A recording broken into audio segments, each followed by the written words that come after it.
Hello students. So in this semester you're having the subject embedded systems that I'm going to teach you. So this is the syllabus of embedded systems. We are going to study about the microcontrollers, then introduction to embedded systems, RTOS, that is real time operating system and its overview, hardware software co-simulation and partitioning, embedded system development, networks for embedded systems. So you will be studying about all these topics under this subject, and the book that I'll suggest you to refer for embedded systems is Mazidi and Mazidi. So so actually before going into the deep of this subject, I'll discuss few terms. I will discuss the prerequisites that you need to know before actually going into the detail of the subject or the complete understanding of this subject. So in the last semester you studied about, I hope you studied about the microprocessors, and there I told you that based on the application, what is microprocessor? Microprocessor is a programmable chip that forms the CPU of a computer that we know. Now based on the application of the microprocessors, they are classified as general purpose processors, microcontrollers, and special purpose processors. So a general purpose processor, that is microprocessor, you can say a general purpose microprocessor, it is a CPU on a single chip. So the CPU consists of ALU registers and ALU registers and the controlling unit, etc., that I've already discussed in the microprocessor subject. So this general purpose microprocessor, I can say the general purpose microprocessor is a programmable chip that forms the CPU of a digital computer, and it needs these external components such as memory, input devices, output devices, and decoders to function as a microcomputer system. So this whole will function as a microcomputer system, and microprocessor is the CPU of this microcomputer system, and it will need external components also for its complete functioning, like input output devices and memory. So this microprocessor chips can be used to suit any general purpose application, and it can be configured by the user. So in general, these microprocessor based systems get data from the mass storage. What is happening, as I've already told you, in the microprocessor, like these microprocessor based systems, what they do, they get data from this mass storage devices, perform calculations in the CPU, and stores the result in the CPU or in the register of the CPU. So general purpose microprocessors use external memory, and a lot of processor time is involved in data transfer between the external memory and the processor. So in order to reduce this external memory accessing time, in order to reduce this time of external memory accessing, we have microcontrollers. So microcontroller. So what is microcontroller?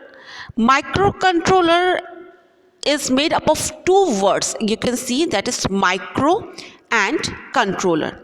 Micro means small in size, and controller means a device which can control the operation of other devices. So what is micro? Micro is small in size, and controller is a device which controls the operation of other devices.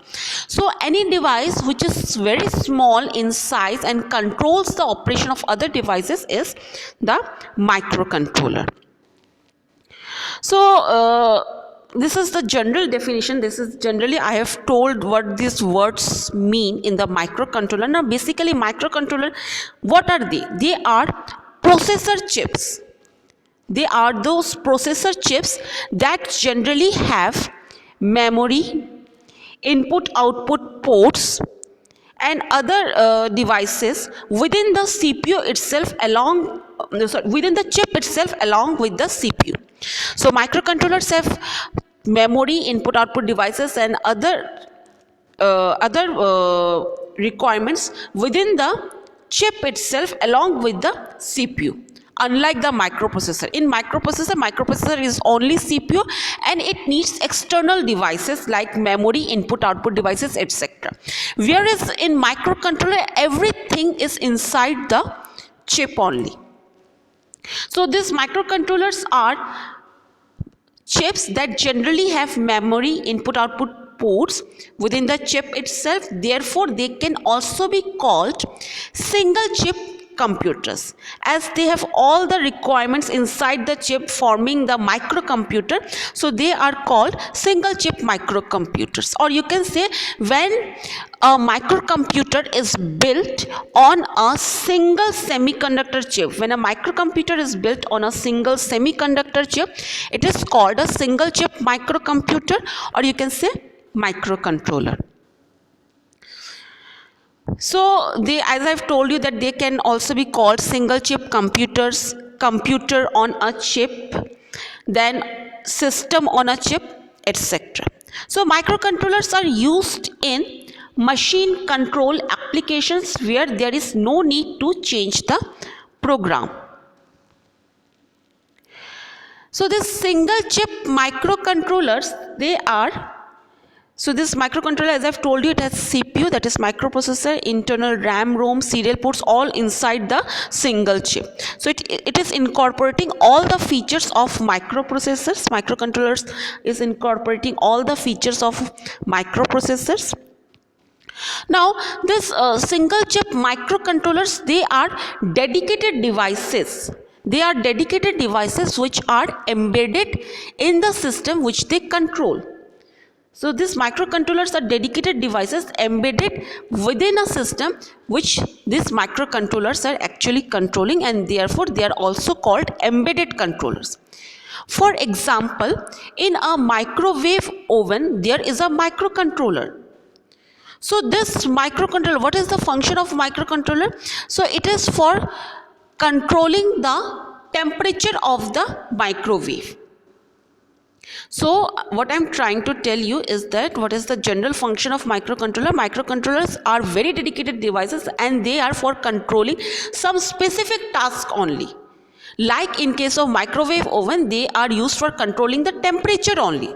So they do only and only one task. So they are the dedicated devices and they are embedded in the system. Like the microwave oven, they are embedded in the system which they are controlling. Like they are controlling the temperature of microwave oven, so they are embedded within the microwave oven. So in this way, here I have given other examples also of the microcontrollers, like as an engine controller in automobile, as an exposure and focus controller in cameras. So these microcontrollers, they possess some specific, or you can say they possess some selected specific functions to meet the needs of certain applications for which microcontrollers are designed and manufactured.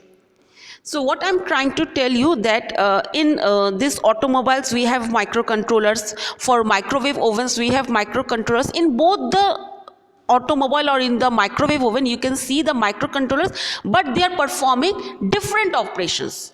They are controlling different parameters. Like in the automobile they are controlling the engine part, and in the microwave oven they are controlling the temperature part. So the microcontrollers, basically they are controlling the different parameters, or they are doing the different tasks. Each microcontroller is controlling one task, is doing one task only. So whatever task a microcontroller is doing, or whatever parameter it is controlling, depending on that the on-chip peripherals of the microcontroller are selected so that it can meet the specifics of the target application. So every microcontroller has some selected specific function so that it can meet the need of that certain application for which microcontrollers are designed. Now, in case of microcontroller, as I've told you that they are dedicated devices, they perform only one task. So in case of a microcontroller, the program is fixed. The user does not prepare program like in microprocessor. In microprocessor, the user prepares program, the user can configure it, whereas in microcontroller, this is not the case. In case of microcontroller, program is fixed. The user does not prepare program for a particular application.